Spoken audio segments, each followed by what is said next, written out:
तो जय हिंद मेरे प्यारे साथियों, कैसे हो आप सभी लोग। आई होप कि आप सभी लोग बहुत अच्छे होंगे। दोस्तों, आज के इस वीडियो में मैं आपको एक ऐसी भर्ती का लेटेस्ट इंफॉर्मेशन प्रोवाइड करने जा रहा हूं जिसमें आपका किसी प्रकार का कोई भी रिटन एग्जाम नहीं होगा। 10वीं के परसेंटेज के आधार पर यहां पर मेरिट सूची तैयार की जाएगी और नंबर ऑफ टोटल सीटों का 5 गुने बच्चे को यहां पर जो है इंटरव्यू के लिए बुलाया जाएगा और जो भी बच्चे इंटरव्यू पास करते हैं, क्लियर करते हैं, फाइनली उनका यहां पर ज्वाइनिंग हो जाएगा। जी हाँ दोस्तों, मैं बात कर रहा हूं बिजली विभाग में मीटर रीडिंग के पदों पर ये जो नई भर्ती आने वाली है उसके रिगार्डिंग में। देखिए, काफी सारे कैंडिडेट के मन में यह सवाल रहता है कि सर ये बताइए कि मुझे काम क्या करना पड़ेगा। तो दोस्तों, घर घर जा करके आपको बिजली का बिल काटने का काम रहेगा। देखिए, आप सभी लोगों ने देखा भी होगा कि कुछ कर्मचारी आपके घर आते हैं और बिजली का बिल जो है काटते हैं और आपको बताते हैं कि इस महीने का बिजली का बिल जो है आपका इतना आया है। सेम वही काम आपको यहां पर रहने वाला है, ठीक है ना। इस भर्ती के रिगार्डिंग में मैंने कुछ दिन पहले एक सेपरेटेड वीडियो बनाया था, उसमें काफी सारे कैंडिडेट जो है तरह तरह के सवाल कर रहे थे। देखिए, आज के इस वीडियो में मैं आपको बताऊंगा कि कौन कौन से वे लोग हैं जो कि इसमें आवेदन कर सकते हैं। ये भर्ती जो है सरकारी भर्ती है, संविदा भर्ती है कि प्राइवेट भर्ती है। उसके अलावा 10वीं में आपके कितने परसेंट अंक होने चाहिए जिससे कि आप इसमें आवेदन कर सकते हो। बशर्ते वीडियो को आप लोग एक लाइक जरूर कर दीजिएगा और चैनल पे अगर आप सभी लोग पहली बार या फिर नए हो तो चैनल को भी सब्सक्राइब कर दीजिएगा इसी प्रकार के गवर्नमेंट जॉब के मोर अपडेट के लिए, क्योंकि आपका एक लाइक और एक सब्सक्राइब ना अंदर से बहुत ज्यादा मोटिवेट करता है आगे वीडियो बनाने के लिए। तो दोस्तों, आइए बिना समय गवाए वीडियो को कंटिन्यू करते हैं। देखिए, पद की अगर मैं बात करूंगा तो मीटर रीडिंग के पद पर यह नई भर्ती निकल करके आने वाली है, जिसमें नंबर ऑफ टोटल पोस्ट की अगर मैं बात करूंगा तो 12,158। जी हां दोस्तों, बंपर पदों पर यह भर्ती आएगी। 12,158 पदों पर यह नई भर्ती देखने को मिलेगी। देखिए, इसके रिगार्डिंग मैंने जो पिछली बार सेपरेटेड वीडियो बनाया था तो उसमें काफी सारे कैंडिडेट ये कह रहे थे कि सर अब तो शहरों में जो है स्मार्ट मीटर लग रहे हैं, उसमें रिचार्ज करने पर जो है लाइट आती है, उसके बाद रिचार्ज खत्म हो जाता है तो लाइट चली जाती है। तो ये मीटर रीडिंग का जो सारा प्रोसेस है वो तो खत्म होता चला जा रहा है ना। दोस्तों देखिए, ग्रामीण क्षेत्र की अगर मैं बात करूंगा ना तो अभी भी ग्रामीण क्षेत्रों में स्मार्ट मीटर नहीं लगा है। वहां पर मीटर रीडिंग के हिसाब से ही बिजली का बिल काटा जाता है। जितने भी यूनिट आते हैं, कर्मचारी आपके घर आकर के बिजली का पर्चा काटते हैं और बताते हैं कि इस महीने आपका बिजली का बिल इतना आया है। इस वजह से आपका यहाँ पर जो जॉब लोकेशन रहने वाला है ना वो ग्रामीण क्षेत्र में रहेगा। वो सारी चीजें मैं अभी आपको आगे बताऊंगा, बस आप लोग वीडियो को कंटिन्यू देखते रहिए। देखिए, एज क्राइटेरिया की अगर मैं बात करूंगा तो इसमें 18 साल से लेकर के 45 साल तक के कैंडिडेट अप्लाई कर सकते हैं। साथ में आपको एज में यहाँ पर रिलैक्सेशन भी देखने को मिलेगा, जैसे कि ओबीसी के कैंडिडेट को यहाँ पर 3 साल और एससी एसटी के कैंडिडेट को यहाँ पर 5 साल का छूट देखने को मिलेगा। और जो एज की गणना की जाएगी, उम्र का जो गणना किया जाएगा वो 2 जुलाई 2024 से किया जाएगा। मतलब कि आपका डेट ऑफ बर्थ और इस डेट के बीच में आपका मिनिमम एज आपका 18 साल और मैक्सिमम एज 45 साल के अंदर रहना चाहिए, तब जाकर के आप इस वैकेंसी के लिए आवेदन कर पाओगे। सर, योग्यता कितना मांगा जा रहा है? तो जैसा कि मैंने आपको शुरुआत में ही बता दिया था कि सभी 10वीं पास छात्र और छात्राएं यहां पर अप्लाई कर सकते हैं। ऑल इंडिया के लिए यह वैकेंसी निकाली गई है, महिला और पुरुष दोनों के दोनों इसमें आवेदन कर सकते हैं, ठीक है ना। अब सबसे पहले मैं आपको बता देना चाहता हूं कि जॉब लोकेशन आपका किस स्टेट में रहने वाला है, ठीक है ना। तो दोस्तों, नौकरी का स्थान की अगर मैं बात करूंगा तो राजस्थान, उसके अलावा मध्य प्रदेश, उत्तर प्रदेश, बिहार, झारखंड, छत्तीसगढ़, हरियाणा, दिल्ली, वेस्ट बंगाल, उत्तराखंड, असम और पंजाब, इन सभी राज्य में आपकी ड्यूटी होगी। आप अगर इन स्टेट से आते हो तो आप अपने स्टेट से फॉर्म को अप्लाई कर सकते हो। और देखिए, अपने ही स्टेट में यानी कि अलग अलग स्टेट में नंबर ऑफ टोटल सीटों की संख्या जो है अलग अलग होगी। तो इसी एरिया में आपका जो ग्रामीण क्षेत्र पड़ता है ना वहां पर आपकी ड्यूटी होगी। तो ये 10-11 राज्य है, यहां पर आपका जो है जॉब लोकेशन होने वाला है। जैसे कि अगर मान लीजिए आप मध्य प्रदेश से बिलोंग करते हो तो आप अपने राज्य से ही अप्लाई कर सकते हो। तो आपको जो ज्वाइनिंग होगी ना, आपका जो सिलेक्शन होगा वो अपने ही स्टेट में रह करके आपको काम करना पड़ेगा, किसी दूसरे स्टेट में जाने की जरूरत नहीं है। तो इस तरह सभी स्टेट में ये चीजें लागू होंगी, ठीक है ना। अब सबसे बड़ा सवाल ये आता है कि सर ये बताइए कि ये जो भर्ती है वो किस प्रकार की भर्ती है? सरकारी भर्ती है, संविदा भर्ती है, प्राइवेट भर्ती है?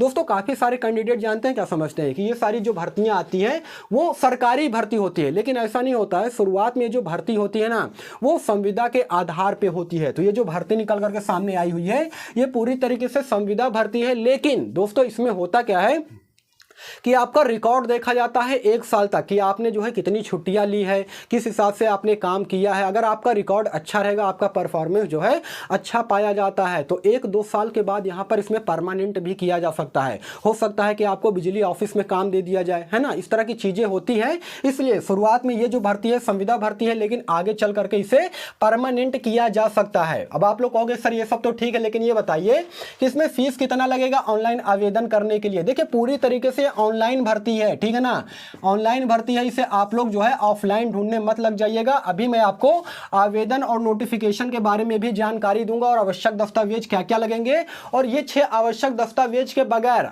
आप जो है इसमें फॉर्म अप्लाई नहीं कर सकते हो। फॉर्म को अगर आपने अप्लाई भी कर दिया तो डॉक्यूमेंट वेरिफिकेशन में आपको रिजेक्ट कर दिया जाएगा। इसलिए इस दस्तावेज, आवश्यक दस्तावेज को आप लोग समझिएगा, ठीक है ना, वो मैं अभी आपको आगे बताऊंगा।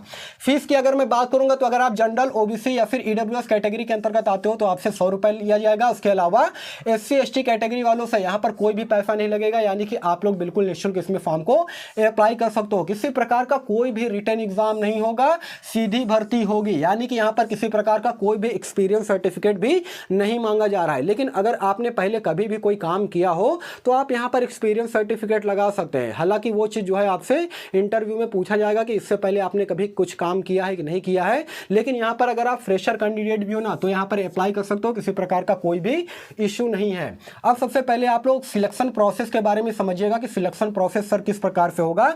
तो दोस्तों यहाँ पर 10वीं के परसेंटेज के आधार पर मेरिट सूची तैयार किया जाएगा। नंबर ऑफ टोटल सीटों का, जैसे कि 12,158 सीटें हैं, इसके 5 गुने बच्चों को जो है बुलाया जाएगा इंटरव्यू के लिए, ठीक है ना, क्योंकि इंटरव्यू में काफी सारे बच्चे क्या होंगे, रिजेक्ट होंगे। उसके अलावा डॉक्यूमेंट वेरिफिकेशन में भी काफी सारे बच्चे रिजेक्ट होंगे। इस वजह से यहां पर नंबर ऑफ टोटल सीटों का 5 गुने बच्चों के लिए इंटरव्यू के लिए बुलाया जाएगा। उसके बाद इंटरव्यू में आपसे नॉर्मली सवाल पूछे जाएंगे, जैसे कि AC/DC क्या होता है, ट्रांसफार्मर किस प्रकार से वर्क करता है, डायोड ट्रायोड क्या होता है, ट्रांजिस्टर के बारे में आप क्या जानते हैं, मतलब बिजली विभाग से रिलेटेड ना छोटी छोटी जानकारी आपसे वहां पर सवाल जो है किया जाएगा। तो थोड़ा बहुत आप लोग प्रिपरेशन करके जरूर जाइएगा। और देखिए दोस्तों, पहले ये जो वैकेंसी आती थी ना वो 8वीं पास पे आती थी, लेकिन अब क्या कर दिया गया है कि इसका क्वालिफिकेशन बढ़ा करके 10वीं पास रख दिया गया है। तो अगर आप 10वीं पास हो, 12वीं पास हो या फिर ग्रेजुएशन भी पास हो तो आप यहाँ पर अप्लाई कर सकते हैं, लेकिन आपके 10वीं के परसेंटेज के आधार पर ही आपका मेरिट सूची तैयार किया जाएगा, ठीक है ना।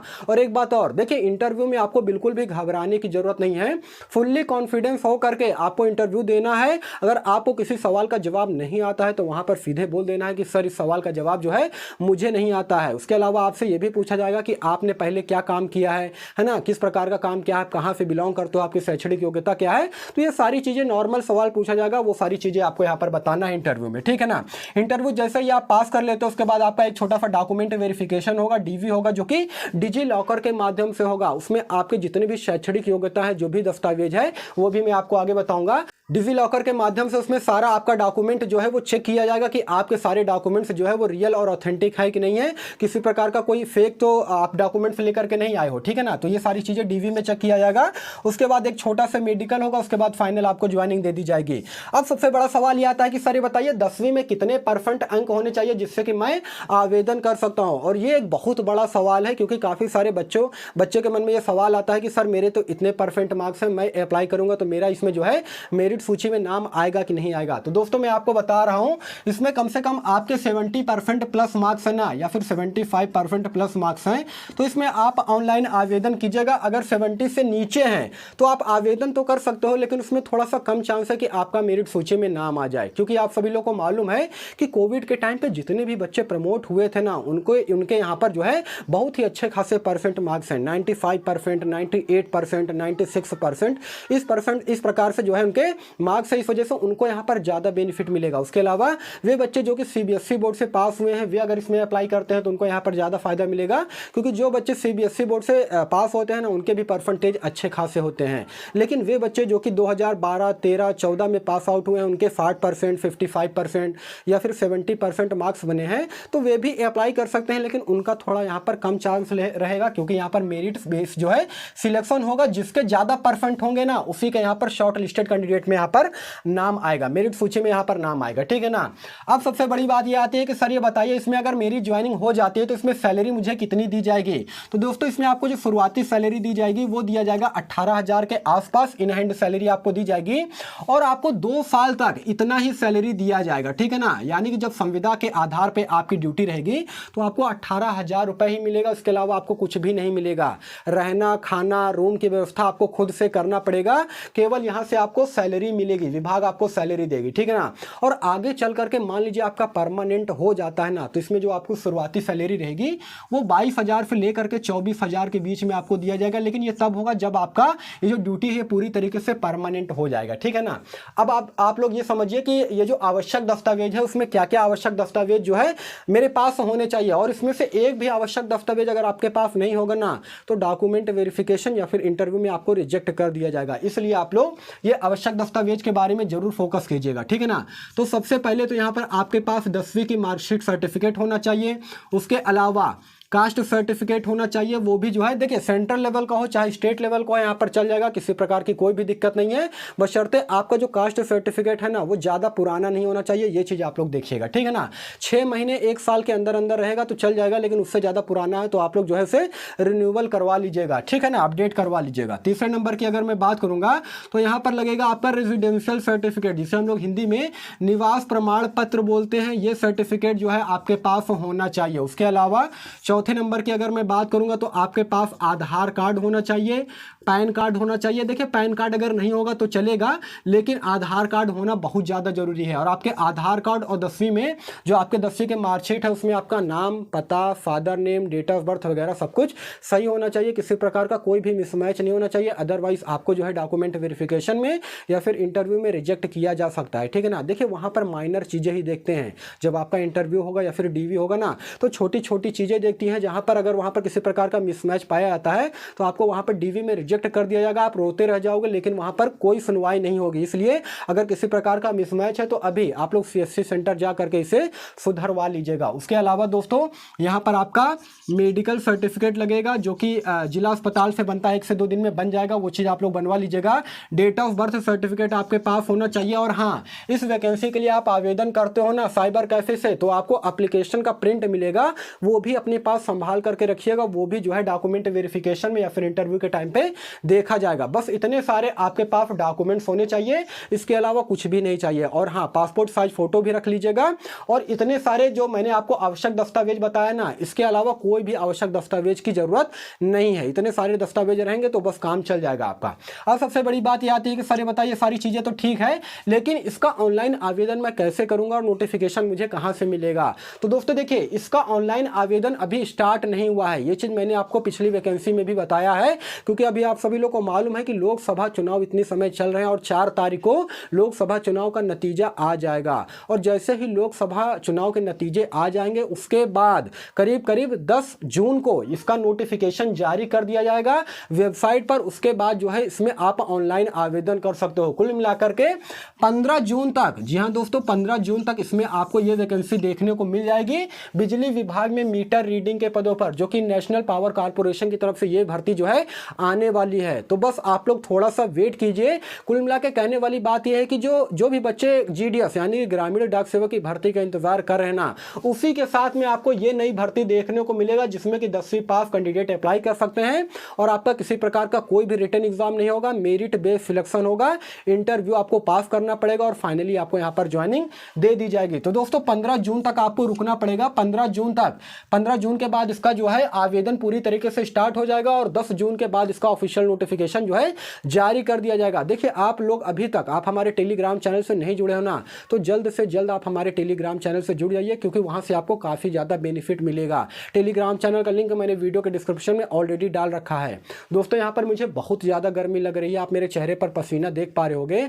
यार बहुत मेहनत लगती है वीडियो को बनाने में, इसलिए मैं कहता रहता हूँ कि आप लोग जानते हो वीडियो को 1 लाइक जरूर कीजिएगा और चैनल को 1 सब्सक्राइब कीजिएगा। कीजिएगा, क्योंकि जानते हैं मैं आपसे कुछ ज़्यादा नहीं मांगता हूँ। आपका एक लाइक और एक सब्सक्राइब ना अंदर से बहुत ज़्यादा मोटिवेट करता है आगे वीडियो बनाने के लिए। और इस वक्त आपको मालूम है कितनी ज़्यादा गर्मी पड़ रही है, 46 डिग्री 47 डिग्री का टेम्परेचर इस वक्त जो है चल रहा है। तो प्रचंड गर्मी है दोस्तों, आप लोग जो है थोड़ा सा मतलब संभाल करके रहिएगा, अपने घर में ही रहिएगा, अगर जरूरत ना पड़े तो बाहर बिल्कुल भी मत निकलिएगा, ठीक है ना। तो दोस्तों यही सारा सब कुछ जानकारी देना था।